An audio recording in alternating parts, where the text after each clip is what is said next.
morning, everyone. Today we'll talk about a very common and very complicated and challenging clinical scenario that we're seeing more often, which is the management of antithrombotics in patients presenting with GI bleeding.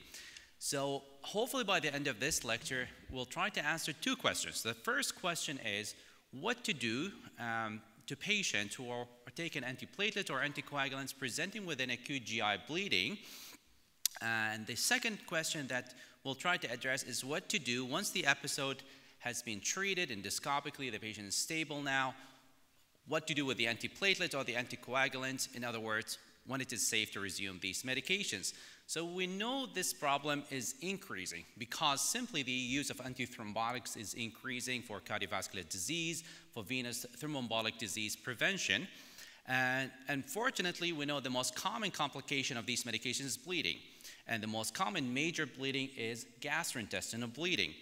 And we know from previous studies that patients who develop bleeding adverse event from these medications, they're likely to have reduced medication compliance, and subsequently, because of this, they may have increased morbidity and mortality, including increasing risk of thromboembolic disease. So whenever we have a discussion with a patient who requires antithrombotics, we always talk to them about the risk and benefit. So the obvious risk is the risk of bleeding, including gastrointestinal bleeding. However, and this is very important, we have to talk to them about the risk of not taking antithrombotics if they need antithrombotic medications. And this is important because whenever we discuss the risk and benefit, the heart and the brain always takes priority over the GI and GI bleeding. And this is very important whenever we have a discussion with the patient if they're going to start antithrombotics, and it's also applicable to patients once they develop a bleeding episode as a complication. And I'll come back to this point, but just remember, this is very, very important. The heart and the brain always wins when it comes to risk and benefit. A lot of the recommendations, a lot of the evidence I'll talk about today comes from these two guidelines. So the first one is the American College of Gastroenterology and the Canadian Association of Gastroenterology guideline, which came earlier this year or late last year. And the other guideline is the European guideline, which was published in 2021. For the most part, the recommendations are similar in both guidelines, but we'll go through them. So these are the most commonly used antithrombotics in practice. So when it comes to antiplatelets, aspirin and the P2Y12 inhibitors, including clopidogrel, prasugrel, and ticagrelor are the most commonly used. For the oral anticoagulants, we have the vitamin K antagonist warfarin, and the relatively newer direct oral anticoagulants, or DOACs, including the dabigatran and the factor Xa inhibitors, including rivaroxaban, apixaban, and atopexaban. So let's move on to the first task, or the first question: how to manage patients presenting with GI bleeding who are taking antithrombotics. Remember, the principles of managing GI bleeding presenting patient with GI bleeding on antithrombotics is the same as any other patient presenting with GI bleeding. Resuscitation is by far the most important measure that we can do to improve the outcomes of patients, including mortality. So this is crucial. We have to adequately resuscitate patients, give them PPI infusion. In the pre-endoscopy setting, it's debatable in terms of the benefit, but in high-risk patient post-endoscopy, there is established benefit, and blood transfusion. So restricted blood transfusion in the majority of patients, a more liberal transfusion in patients with underlying cardiovascular disease. So the principles are the same, and really this is the most important aspect. But now we'll move on to the specific antithrombotics. So starting with aspirin, which is probably the most commonly used medication. Whenever you have a patient presenting with a GI bleeding and they're taking aspirin, the first question is, why are they on aspirin? If they're taking aspirin for primary prophylaxis, so primary cardiovascular prophylaxis, we have more and more evidence from high-quality studies. Recent studies suggest there is no or little benefit from using aspirin in primary cardiovascular prophylaxis. So for these patients, you should stop it in the acute setting, and you need to have a serious discussion with the patient afterwards whether they need to take this medication. The second situation is in secondary prophylaxis. So this is the patient who had underlying cardiovascular disease and taken aspirin for secondary prevention. In these patients, even if they come with a GI bleeding, the recommendation now, do not stop the aspirin. Even if they have an acute GI bleeding, you can keep the aspirin and proceed with endoscopy. If the medication was stopped for whatever reason, initially, it's okay because we know the antiplatelet effect of aspirin will last for at least 5 to 7 days, so they're still okay. So it's not the end of the world, but don't stop it, because if you do stop the aspirin, especially if you stop it for too long in patients who have underlying cardiovascular disease, we know this increases their mortality on the long term. So this is very, very important. So as I mentioned, do not stop the aspirin, but if the aspirin was held initially, what to do? You proceed with the endoscopy. As we mentioned earlier, endoscopy within 24 hours once the patient is stabilized, and then you risk stratify based on the endoscopic findings. So in patients who have low risk endoscopic finding, it's safe to resume the aspirin immediately, and probably they're safe to go home the same day. On the other hand, if they have high risk lesion identified endoscopically and the aspirin was held initially, then here probably it's okay to wait for a few days, but you have to resume the aspirin by day 3 or day 5, maximum day 5. In other words, whenever the patient is probably ready to go home once they've done their PPI infusion, probably it's safe to resume the aspirin. But again, you don't have to stop the aspirin. The more complicated scenario is the patient who are dual antiplatelet agents. So these patients tend to have underlying cardiovascular disease, and obviously that's the reason why they're on the aspirin and the other agent, which is typically P2Y12 inhibitor. This is a more complicated scenario, and therefore you need to include your cardiologist in the discussion. But the bottom line is, do not stop both agents. This is very dangerous practice that we should not be doing. If you stop both agents, in patients who are taking, for example, aspirin and Plavix, the time to stent thrombosis is as little as 7 days, so 1 week. Well, we know this is associated with high morbidity and mortality, as opposed to 4 months if you just stop or hold one of the agents. So what to do? Usually we keep the aspirin, as we did for the aspirin monotherapy, and the other agent we hold it initially until the patient undergoes endoscopy, and once they go endoscopy, we have to resume the second agent by day 5. A logical question that comes into mind, since antiplatelets affect the function of the platelets, why not just give normal functional platelets? In other words, why don't we just give platelet transfusion for patients who present with a GI bleed in the setting of antiplatelet use? Not only this practice does not help, so we know if you give platelets to patients who are taking antiplatelet, it does not reduce their risk of bleeding, but also this actually may increase the mortality.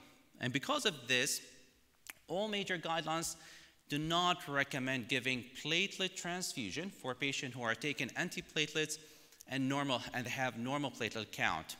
The most recent guidelines, so the ACG and CAG guidelines, recommend giving platelets only in patients who have thrombocytopenia, and in that guideline they define it as less than 100 presenting with a GI bleeding. What about the oral anticoagulants? So we have a number of oral anticoagulants, and now we have reversal agents for the most commonly used anticoagulants, including warfarin and dabigatran, rivaroxaban, and apixaban. Important point to keep in mind, DOACs work quickly, and they have very short half-life. So if a patient is taking a DOAC, present with a GI bleed, and if you're considering to give them a reversal agent, and I'll talk about the specific situation when you should give it, it should only be given if the patient took this medication in the last 24 hours. If they took it beyond 24 hours, or it's been more than 24 hours since they last took the medication, it makes no sense to give them the reversal agents because it's probably out of their system by then. But again, I'll talk about the specific situations where you should be considering giving the reversal agent. So when you look at the literature, which is looking at the role of INR correction in patient taking warfarin presented with GI bleeding, the evidence is actually very limited. It's of poor quality, based mostly on small observational studies, which has a lot of methodological issues. So the results are conflicting, or the conclusions are conflicting about the role of INR correction in patients who are taking warfarin and they have a therapeutic INR, and this is important. So it's not the super therapeutic INR, so they have a therapeutic INR between 2 and 3 and presenting with a GI bleeding. If you give them vitamin K, we know vitamin K takes a while to work. So it'll take at least 24 hours before we see its effect. So it doesn't make sense to give it acutely to reverse the effect immediately. When we look at the fresh frozen plasma or prothrombin complex, so PCC, we know PCC is more effective. It reverses INR more quickly, and you need less fluid, so it predisposes less to fluid overload, and there is very uncommon risk of infection agents, transmission. But we know PCC is more expensive, so FFP sometimes is more cost-effective. When it comes to DOACs and reversing the coagulopathy in patients with DOACs, again, it's the same story. The evidence is quite poor based on small observational studies that had many methodological issues, many co-interventions, and many of the studies that were used to approve these reversal agents were based mostly on lab outcomes. So they did not look at patient outcomes. They did not look at mortality, for example. They just looked if you give this reversal agent, whether it actually, based on lab parameters, reverse the effect of this anticoagulant. And because of this, so just keeping this in mind, when you look at the most recent guidelines, so the ACG-CAG guidelines, when it comes to warfarin, in patients presenting with a stable GI bleed, so I want to emphasize the stable GI bleed, which is the vast majority of patients we see, who have a therapeutic INR, so INR between 2 and 3, they do not recommend giving FFP to reverse the effect of the warfarin. They could not reach a consensus about whether they should give PCC or not, again, just because of the lack of evidence to support its use, and they don't recommend giving vitamin K. In other words, they're just suggesting supportive care in patients presenting with GI bleed in the setting of warfarin use. The same story goes to patients taking DOACs. So they don't recommend giving any reversal agents for patients taking dabigatran or taking the factor Xa inhibitors. And they don't even recommend giving PCC. In other words, because of the lack of the evidence that it changes patient outcome, in patients with a stable GI bleed, taking these therapy, you do not need to give any reversal agent. So when should we give reversal agent? This is the scenario where you should be considering giving reversal agents in patients presenting with a life-threatening bleed. And they defined life-threatening bleed using this criteria up here. So these are really sick patients who probably will end up in the ICU. So hypovolemic shock, or they require pressors, they require massive transfusion. So luckily, these are the minority of patients we see, and these are the patients we should be considering giving reversal agent. In the setting of warfarin, we give low-dose vitamin K with PCC. And in the setting of DOAC, we just give the specific antidote. And if it's not available, we can consider PCC. And we can proceed with the endoscopy, so early endoscopy within 24 hours. The other aspect we wanted to discuss is when it is safe to resume the anticoagulants or DOAC. Remember, we always talk about risk and benefit. So we know in patients who are taking warfarin or DOACs, if you resume these medications within 1 week of the GI bleeding, this will increase the risk of rebleeding. So we know this, but we know at the same time it reduces the risk of ischemic events. And if you remember at the start, I told you when we balance the risk and benefit, the heart and the brain always win. So we rarely see patients dying of hemorrhagic shock from GI bleeding. It may happen, but this is very uncommon.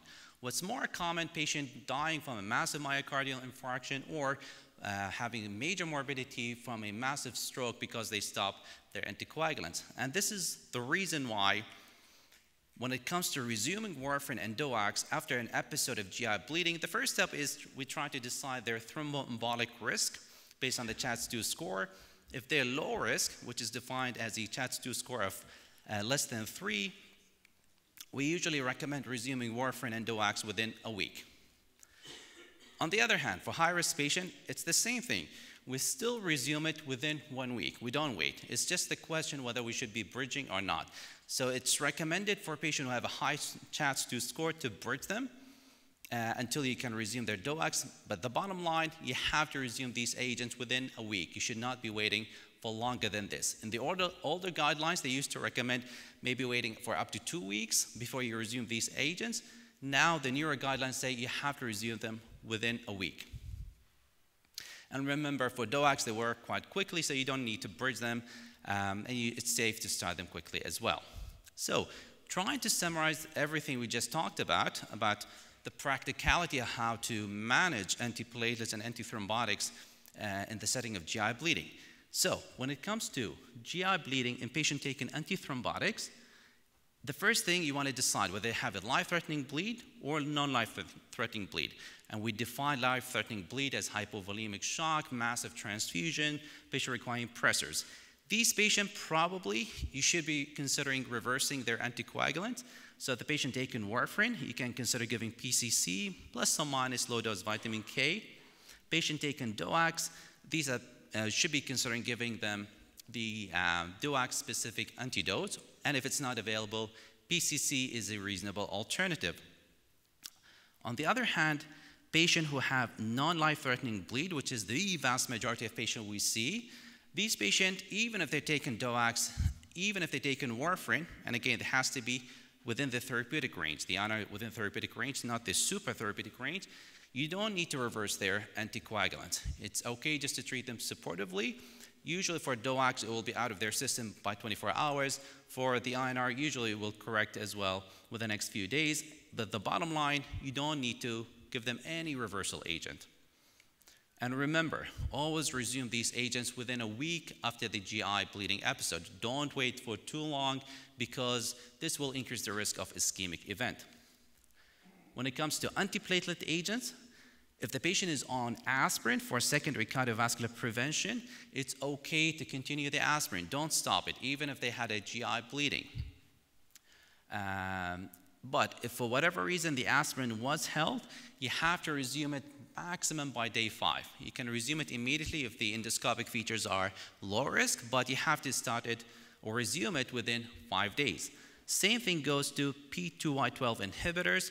So if you stop it, you have to resume it within 5 days. Don't wait for too long. The more complicated scenario in the dual antiplatelet agents, the most important message, never stop both agents together. This will increase the morbidity and mortality of the patient. Just hold one of the agents and continue the other. Usually we continue the aspirin and we hold the second agent. And more importantly, you have to resume the second agent by day 5. Don't wait longer than 5 days.